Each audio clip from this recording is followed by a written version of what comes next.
Hoje eu quero explicar para vocês como não ser alvo dos ataques do diabo. Sim, isso é muito importante para a tua vida espiritual. Então vamos lá, deixa eu explicar para você. Você talvez já leu alguma vez ali no livro de Efésios, capítulo 6, que fala das armaduras divinas que nós devemos ter em nossa vida espiritual. Também, talvez você já ouviu, também ou já leu, né, Gálatas capítulo 5, versículo 23, que fala do fruto do Espírito Santo e também, né, da carnalidade, né, da carne, do eu, que não leva à vitória. A Bíblia mostra também, lá no livro de 1 Pedro, capítulo 5, sobre o diabo, o nosso adversário, que fica ao nosso derredor, procurando a quem possa tragar. E é nesse ponto que eu quero entrar com você nessa questão. Normalmente, diariamente, não só de dia, mas à noite, 24 horas, o inimigo das nossas almas, né, que é Satanás, ele luta para te afastar de Deus, para te afastar dos projetos de Deus, dos planos de Deus, da vontade de Deus. Ele é inimigo de Deus antes de ser o teu inimigo. Então, tudo que ele fizer contra ti, tá entendendo? É querendo atingir a Deus. É por isso que Deus nos guarda, nos protege, basta a gente andar em obediência. E Deus cumprirá todas as promessas que ele já fez para a nossa vida. Mas ele diz, como que eu faço para me livrar, né, dos ataques malignos? Muitas vezes o dia amanhece bom e de repente, né, acontece algo. Gente, a maioria das vezes, todos os dias a gente tem ataques malignos, né? O diabo, ele usa um animal, ele usa uma pessoa, ele usa um ambiente, ele usa uma ocasião, ele usa várias formas, vários meios para te atingir. Então, nós, cristãos, sabendo disso, o que você tem que fazer? Se você anda em retidão diante de Deus, você tem que vigiar. Sim, simplesmente isso. Se eu ando diante do Senhor, mas quanto mais eu leio a Bíblia, eu oro, eu canto, eu prego isso, mais coisas ruins acontecem. Então, está faltando alguma coisa. Talvez seja vigilância, né? Talvez seja nas suas palavras, né? Nas suas atitudes. Pede para o Espírito Santo te ajudar nas suas fraquezas, né? E você já ouviu falar em solilóquio? Solilóquio é algo que a psicologia também estuda, né? Então, você tem que ir muitas vezes diante do espelho e falar com você mesmo. Solilóquio é isso. Então, quantas vezes eu já fiz isso? Eu vou na frente do espelho e digo, tu erraste. Tu não deverias falar assim, Elisângela. Tu deves melhorar. Né? Por que você agiu daquela forma? Além de você fazer o solilóquio na frente do espelho, falar consigo mesmo, que isso está lá no Salmo, Davi fazia isso, né? Você deve falar com a sua própria alma, como Davi falava, ô minha alma, porque tu te abates, porque tu estás assim, entristecida, Deus não te abandonou. Ele falava com ele mesmo. Ou seja, isso se chama solilóquio, você falar consigo mesmo.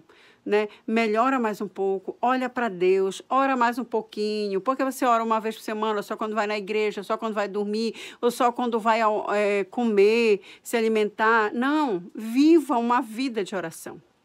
Tá dirigindo? Vai orando. Tá andando pela rua, pelo caminho? Vai orando. Né? Vai conversando com o Espírito Santo, faz dele o teu amigo, teu companheiro 24 horas. Ele vai te ajudar nas tuas fraquezas.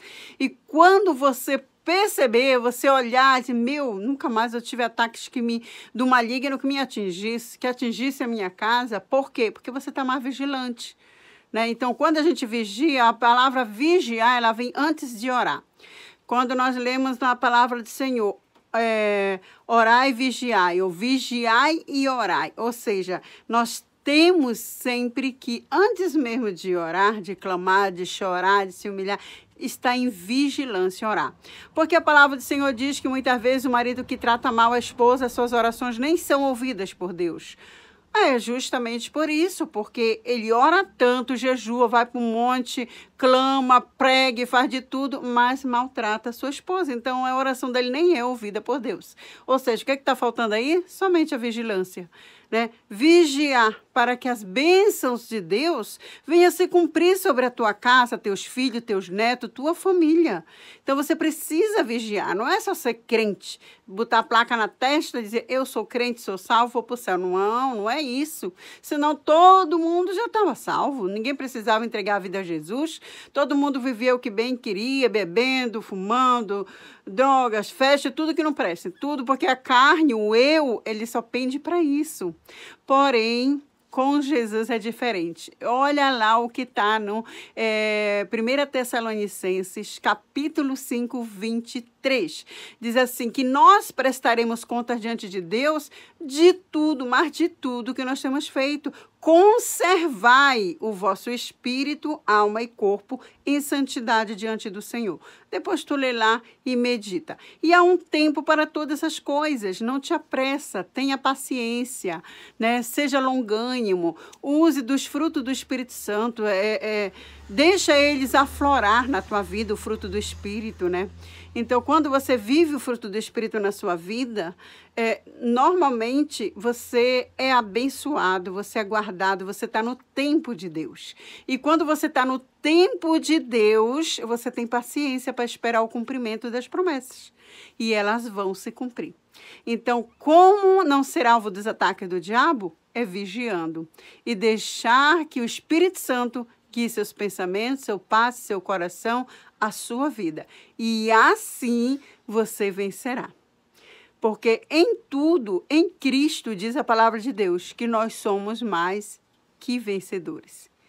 Então, seja vigilante, tome posse da sua vitória, deixe o Espírito Santo de Deus guiar a tua vida, os teus passos, tuas palavras, teus pensamentos. Quantas vezes o diabo te ataca em pensamentos que te frustram, que te põem para baixo, que prejudica, deixa você ansioso, nervoso e às vezes só para prejudicar você.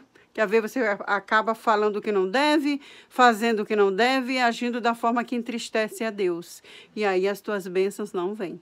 Tudo isso são ataques malignos. É por isso que a palavra do Senhor diz que a nossa luta, lá em Efésios capítulo 6, versículo 10 em diante, que a nossa luta não é contra a carne e sangue, mas contra as potestades que estão pelo ar, contra as hostes malignas, contra o lado maligno que luta 24 horas contra as nossas vidas.